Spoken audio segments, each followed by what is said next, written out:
नमस्ते दोस्तों। आज की स्टोरी है सास ससुर बोझ। रात के गहराते अंधेरे में अनु अपने बेटे आर्यन के बगल में बैठी थी जो टीवी देख रहा था।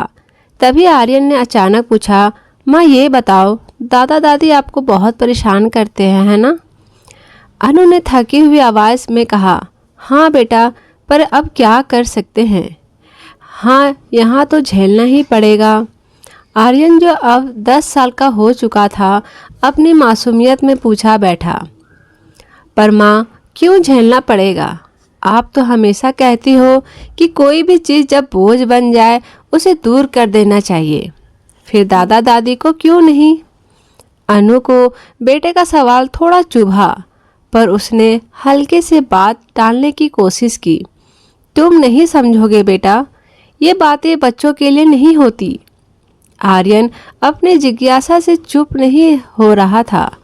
माँ, एक काम करते हैं, दादा दादी को चाचा चाची के घर भेज देते हैं, वहाँ रहेंगे तो सब खुश रहेंगे, है ना? अनु हंसी के साथ बोली, तुम्हारे चाचा चाची के घर? बेटा, वो लोग तो दादा दादी का बर्दाश्त ही नहीं कर सकते हैं। तुम्हारी चाची तो उनको देखते ही भड़क जाती है, और तुम्हारे चाचा भी अपनी बीवी की ही सुनते हैं, वहाँ ये एक दिन भी नहीं टिक पाएंगे। आर्यन कुछ सोचते हुए बोला, तो फिर बुआ को बोल दो, आखिर दादा दादी उनके भी तो माँ बाप हैं। अनु थोड़ी उदास आवाज़ में बोली, तुम भी ना कितने भोले हो बेटे। तुम्हारी बुआ को भेजा तो जा सकता है, पर वे भी वही बहाने बनाएंगी। उनके पास तो पहले से ही काम का बहाना रहता है, और तुम्हारे दादा दादी को ढकोसले करेंगे कि हम बेटी के घर का पानी नहीं पी सकते हैं, वहाँ कैसे रहेंगे? आर्यन ने फिर से मासूमियत से कहा, माँ फिर क्या करें? उन्हें वृद्धाश्रम भेज देते हैं। वहाँ मैंने एक फिल्म में देखा था, बहुत अच्छे से रखते हैं बूढ़े लोगों को। अनु ने अपने झुंझलाहट दबाते हुए कहा, वृद्धाश्रम? हाँ, सोच रही हूँ कुछ दिनों और देख लूँगी, फिर तुम्हारे पापा से बात करूँगी, शायद यही ठीक रहेगा। अब बहुत हो गया है, दिन भर इनकी सेवा करते करते थक जाती हूँ। आर्यन ने उत्साहित होकर कहा, सही है मम्मा, वैसे भी दादी दिन भर मुझे टोकती रहती हैं, मोबाइल मत चलाओ, टीवी बंद कर दो। मैं बच्चा नहीं हूँ, समझदार हो रहा हूँ। अनु ने बेटे को प्यार से देखा, कहा, अरे मेरे राजा बेटे, तुम तो बहुत समझदार हो गए हो। 10 साल के हो गए हो, और मैं देख रही हूँ कितनी जल्दी बड़े हो रहे हो तुम। अब देखो, एक दिन तुम और बड़े हो जाओगे, हम बूढ़े हो जाएंगे, फिर तुम्हारी शादी होगी और तुम्हारी प्यारी सी दुल्हन घर आएगी। आर्यन ने एक पल के लिए रुकते हुए कहा, नहीं मम्मा, प्लीज़ आप बूढ़े मत होना, मैं आपको बूढ़े होते देख ही नहीं सकता।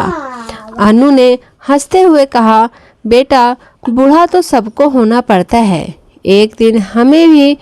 आर्यन चिंतित होकर बोला, पर मम्मा, जब आप बूढ़े हो जाओगे और मेरी वाइफ आएगी तो वो भी परेशान हो जाएगी ना। दादा दादी की तरह आप भी उसे टोकने लगोगी, फिर वो भी सोचने लगेगी कि कैसे आपको यहाँ से हटाएं। नहीं मम्मा, मैं ऐसा कभी नहीं होने दूंगा। अनु ने हंसते हुए पूछा, अच्छा तो तुम क्या करोगे? आर्यन ने तुरंत जवाब दिया, मैं आपकी और पापा की शादी के तुरंत बाद ही एक ओल्ड एज होम बुक करवा दूंगा, जहाँ आप लोग आराम से रह सकोगे, और मैं और मेरी वाइफ चैन से। जैसे दादा दादी के साथ आप कर रही हो वैसे ही, फिर तो सब खुश रहेंगे, है ना? आर्यन की इस मासूमियत से भरी और बेमन की समझदारी ने अनु को झकोर कर रख दिया। उसने सोचा कि आज अगर बेटा इस उम्र में ऐसा सोच रहा है तो उसके विचार बड़े होकर कैसे होंगे। उसे अचानक एक सिहरन की महसूस हुई। जिन बातों को उसने आज तक हल्के में लिया था, वे अचानक उसकी आत्मा पर चोट करने लगी। अपने बेटे की बातों से अनु के दिल में एक सवाल उठा, कहीं वो अपने बच्चों के लिए भी वही रास्ता तैयार तो नहीं कर रही है जिससे वो खुद अभी चल रही है। अगर आज वह अपने सास ससुर को बर्दाश्त नहीं कर पा रही हैं तो कल उसकी जगह उसकी बहू भी उसे सहन करने से इनकार कर सकती है। अनु की आंखों में शर्म से आंसू भर आए। उसने सोचा कि आज भले ही वह अपने सास ससुर को भार समझ रही है, लेकिन कल जब वही हालत उसके सामने आएंगे तब क्या करेंगी। बेटे की बातों ने उसे गहरी सोच में डाल दिया था।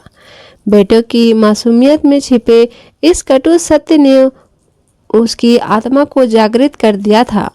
अनु के दिल में एक आवाज़ गूंजने लगी, क्या हम वही भविष्य बना रहे हैं जिसे हम खुद सह नहीं सकते। तो दोस्तों, उम्मीद करती हूँ आपको कहानी पसंद आई होगी। अगर कहानी अच्छी लगी तो मेरे चैनल को सब्सक्राइब करके मुझे सपोर्ट करें दोस्तों। आपका दिल से धन्यवाद।